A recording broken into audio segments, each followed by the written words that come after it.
Namaskar दोस्तों, welcome to channel Toxicology on Board. Today in this video we'll be discussing another important topic, that is carbon disulfide toxicity. Okay, so let's directly dive into the question. The question is taken from ABT recertification May 12, 2000. Please read Clayson's 9th edition, page number 1224, 1227. Up to these four, five, 7, 3 to 4 pages are there. 3 pages are there in which carbon disulfide toxicity they have discussed.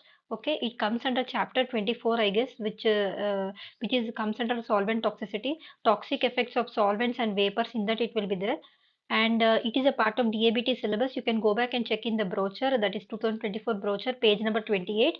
It is there in the domain 3 risk assessment, which carries around 38 marks. So it comes under toxic agent solvents. Okay, so let's see what is the question. The question is carbon disulfide has been, we have to identify these four options, whether they are applicable to carbon disulfide or not. I understand this type of format, now it is not there. Currently, as per 2024 or 25, whatever the ABT type of questioning is there, we have only four options are there. These are previous questions, but the concept will still be remain, which are part of the syllabus. So I'm just trying to make learn all the notes with respect to what a certain topic. So we'll just take this as a template, as a question. But don't assume the questions will be in the four option format only, as per the current ABT format. Okay. So we have to identify out of all these four options which is applicable to carbon disulfide. Option A is, it has been, this carbon sulfide has been linked to coronary artery disease. We need to see whether this carbon disulfide has heart CVS as a target organ or not. This carbon disulfide, it is metabolized by C450. So we need to read about the metabolism, how this carbon disulfide is metabolized, what kind of enzymes are involved in the metabolism of carbon disulfide. Then this carbon disulfide produces peripheral neuropathy. So along with this, we will be reading about different types of neuropathy we will be seeing in this video. And is carbon disulfide is a degradation product of dithiocarbamate pesticides. So I would request you, in the pesticides we have various classes are there. We have classes on organophosphate type of pesticides is also there. So also we have carbamate type of pesticides. In that we have dithiocarbamate, trithiocarbamate pesticides are also there. So go back and read what are the examples which are comes under carbamate type of pesticides, what is the mechanism through which carbamate type of pesticides are causing toxicity, how the organophosphate type of chlorine or they are causing pesticide toxicity, and what are the examples, all those things also you try to read, how the mechanism is different, that you read. So in this case the right option will be all the four answers are applicable to carbon disulfide. So we will see. So this is a typical structure of a carbon disulfide, and these are nothing but dithiocarbamate. Okay, they are going to affect your coronary artery disease, that is why it is causing, it is linked to this one, and it is going to cause you peripheral neuropathy. This is the healthy neuron where myelin sheath everything is there, but in the case of damaged peripheral neuropathy, you can see that the myelin sheath, the whatever the has been disrupted, because of which cross functional or jumping of signals will be impaired. Okay, in these are the different types of neuropathy. The figure is self explanatory. You can see peripheral neuropathy. Okay, here in the digital regions you can see proximal neuropathy, focal neuropathy, as well as autonomic. Okay, so now we will see what else we can learn with this carbon disulfide. The concept of carbon disulfide is a colorless, volatile, highly inflammable liquid. Significant, it is neurotoxin, that's why it is causing neuropathy. Cardiotoxin, that's why it is causing coronary artery disease. And reproductive toxin, so it is going to affect male as well as female fertility in the humans, primarily through the exposure is through occupational exposure. So the industrial area, who are the researchers, scientists are there who are working with this solvent, because this carbon disulfide, no, it is used as a solvent, it is an industrial solvent. So toxicity can result from acute level exposure. So if there is an accident and there is a high level of exposure on a single exposure, how the adverse effects are there. And chronic exposure, if the particular person who is working in that industrial environment is daily going and working in that area, so there will be a chronic low exposure over a long period of time, so his adverse effects will be very different. So that also we are going to learn in this video. So different what are the routes of exposure? The occupationally there are three different types are there: inhalation, skin, as well as oral. So when it comes to inhalation, no, it is the most common route. In the case of occupational setting, with rapid and significant absorption, whatever this carbon disulfide, no, it will get absorbed and reach the systemic circulation, your blood, and it will start showing you adverse effects. Coming to skin contact, it causes skin irritation as well as burns, and through the skin layers, once it is reached into the absorbed through the skin, it will cause systemic toxicity. Oral ingestion very rare, such kind of exposure is very rare, but once it is done, the rapid absorption can lead to lethal in doses up to 15 to 60 ml of this carbon disulfide. When is exposed through oral route, it will cause fatality. Okay, it causes lethal, so it has very significant adverse effects. So these are the important health effects of carbon disulfide. How this carbon disulfide is affecting different organs is there: CNS, cardiovascular system, that is your heart, CNS, respiratory system, eyes, as well as your skin, as well as your reproductive system. I told you, know, it is affecting your male and female fertility. So let's try to read in detail. So coming to CNS, how this is carbon disulfide is affecting is on single exposure, that's acute exposure, you will have dizziness, headache, nausea, vomiting, confusion, restlessness, hallucination. The workers will have hallucination, in severe cases, seizures, unconsciousness, and coma. Coming to chronic exposure, they have memory loss. The workers will have anxiety, depression, irritability, personality changes, motor weakness, impaired coordination, and symptoms resembling that of the Parkinson disease. It is not Parkinson's disease, but whatever the symptoms which are shown in the case of Parkinson's disease, similarly, this carbon disulfide exposure will also cause the same type of CNS effects.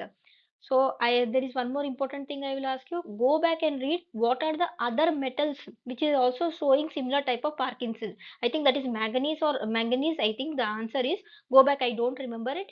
Go back and check which is the metal which is causing Parkinson type of disease. Next we have cardiovascular system. In this we have chest pain. You can see palpitation, potential cardiovascular collapse in severe cases. That is upon acute exposure. Coming to chronic exposure, we have increased risk of coronary artery disease. That is what is it was there in our option, first option. Atherosclerosis, hardening of the arteries, and high blood pressure, increase in the blood pressure will be there.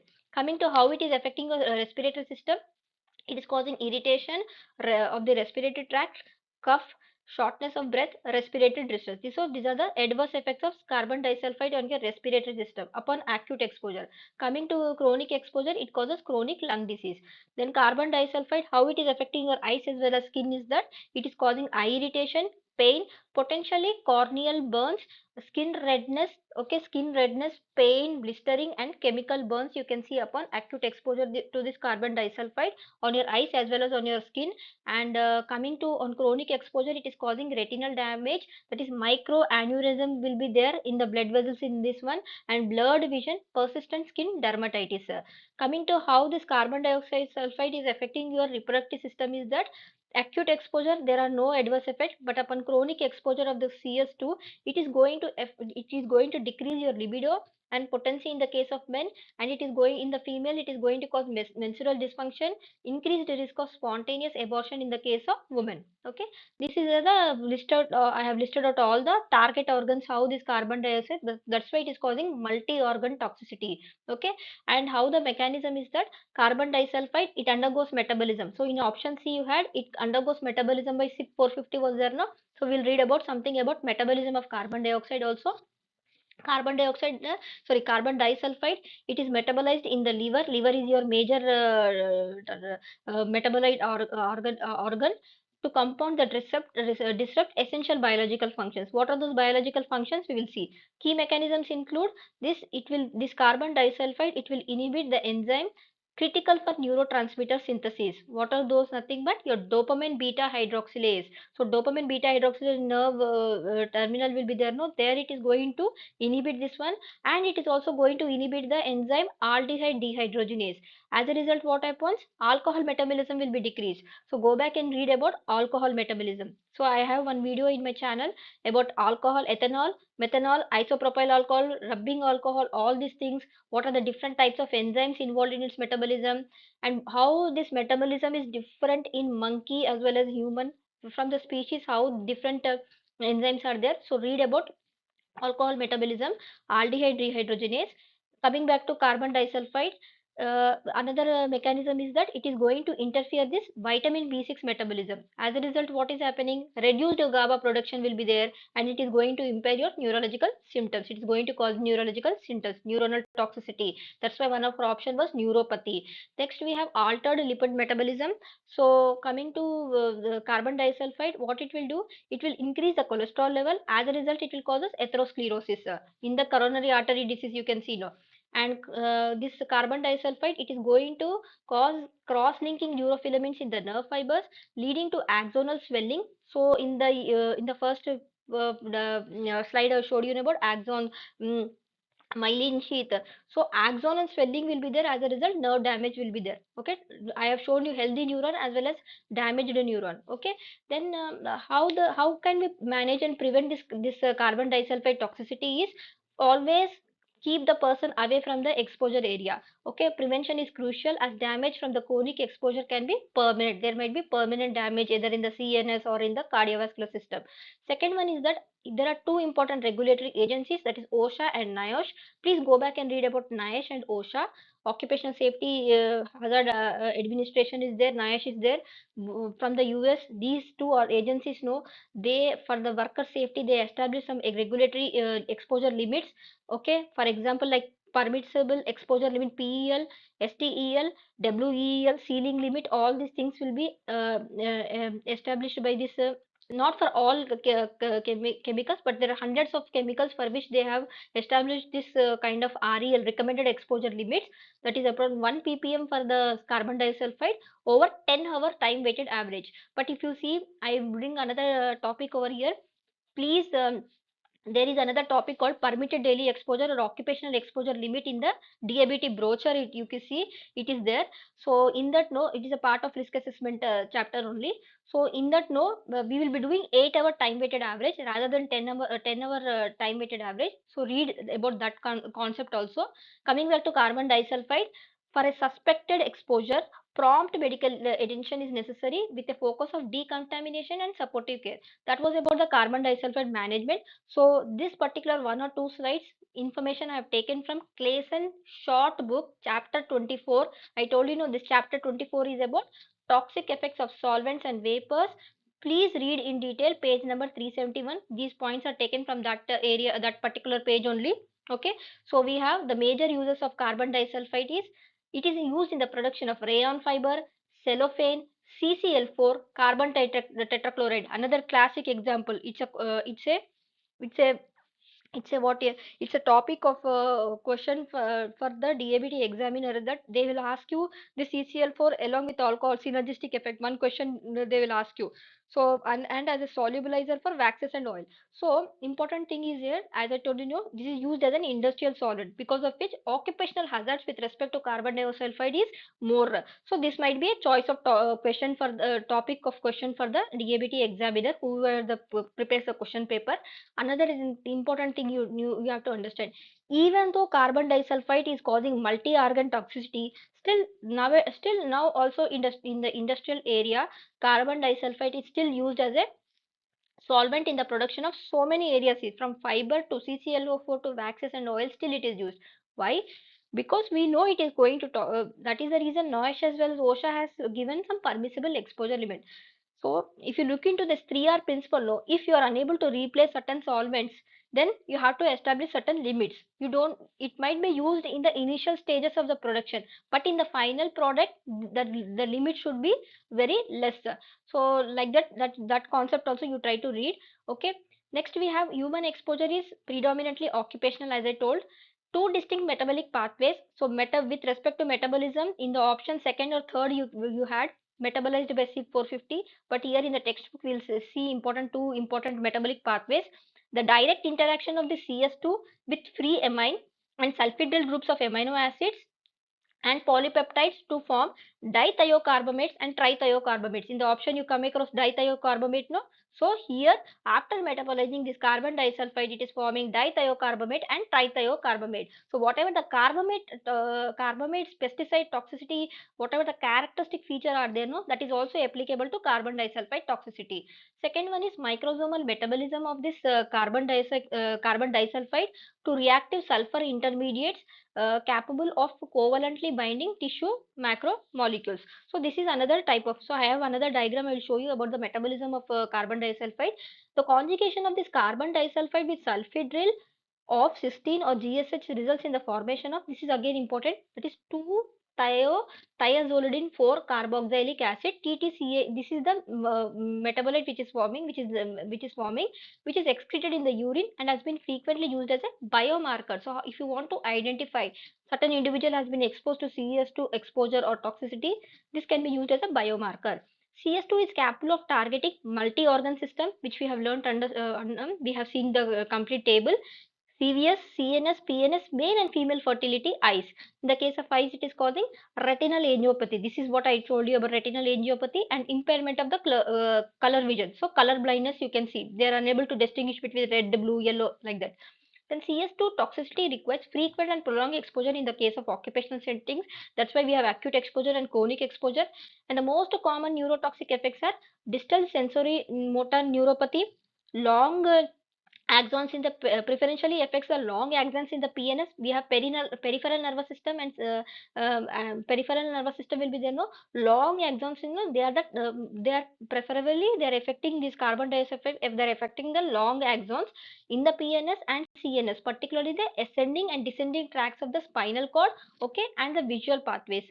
Coming to encephalopathy, here what is happening, motor and cognitive impairment is there. Delirium, confusion, you will not able to remember, has been reported following chronic low level exposure to CS2. So the workers will undergo confusion, delirium, cognitive impairment will be there. So what are the clinical syndromes which are associated with CS2? This is given in the textbook only. Acute chronic encephalopathy, often with prominent psychiatric manifestations. Polynephropathy, both peripheral as well as cranial. Okay, here you can see the normal vein, and this is the one with chronic encephalopathy. And Parkinsonism, as I told you, know, this will show some kind of characteristic feature of Parkinson disease, and you go and find what is the metal which is also causing the same thing. And asymptomatic CNS and PNS dysfunction. CNS pathology consists of neuronal degeneration. Here you can see in both the cases throughout the cerebral hemisphere with maximal diffuse involvement in the frontal region, this part of the region. Cell loss is also noted in the globus pallidus. So in the case of brain, you can see which regions are there: putamen, cerebral cortex, and loss of Purkinje cells you can see. And vascular abnormalities of the arteriole may be seen, sometimes associated with focal necrosis and demyelination. In the first slide, you have seen myelin sheath will be there, no? Myelin sheath get damaged, disrupted. That's why it is focal necrosis or demyelination. PNS changes consist primarily of myelin swelling. That myelin sheath will be there, fragmentation and large focal axonal swelling, characteristic of distal axonopathy. Okay, this is the thing which is given in the class and 9th edition only. So they have given metabolism of carbon disulfide. So this is your carbon disulfide. We have different types of metabolism is there. So here by the action of this mixed function oxidase enzyme, no, it is converted into carbon disulfide and carbon disulfide. Atomic sulfur is released and HS will be released. Reaction of the CS2 with sulfhydryl or so cysteine or GSH yields trithiocarbamates. Here you can see dithiocarbamate, trithiocarbamates is there, dithiocarbamates is formed, and it will which can cyclize to form thiazolidine 2 thione 4 carboxylic acid. So this particular thing is, you know, it will cyclize and it will form this TTCA, okay, which is used as a biomarker in the case of CS2 toxicity. And reaction of the CS2 with amino group of amino acid results in dithiocarbamate. These are the derivatives. okay, which can cyclize to yield so and so. Okay, the cysteine could also produce TTCA. CS2 is metabolized by the liver P450. So in the option you have seen CYP450, an unstable oxygen intermediate which spontaneously generates atomic sulfur, carbonyl sulfide as well as carbon dioxide. So pause, go if you want, you can go back in read in the textbook also, or else here you can read about the metabolism of carbon disulfide. Okay, so important other from the notes I have come across this, and different areas they have asked.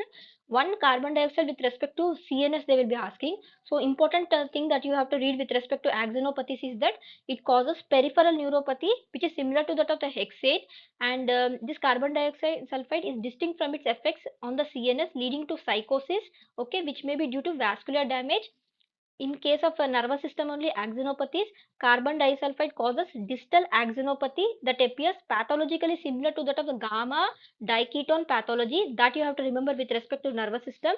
Coming to lung, what you have to remember is that the compounds with high solubility in the blood are carbon monoxide, oxygen, and carbon disulfide. That important. And how the reproductive toxicity and specific compounds I came across. So solvent, this carbon disulfide is also having adverse effects on the reproductive toxicity. As I told you, it is going to decrease libido, cause male and female fertility, going to disturb the menstrual cycle in the case of female, all those things.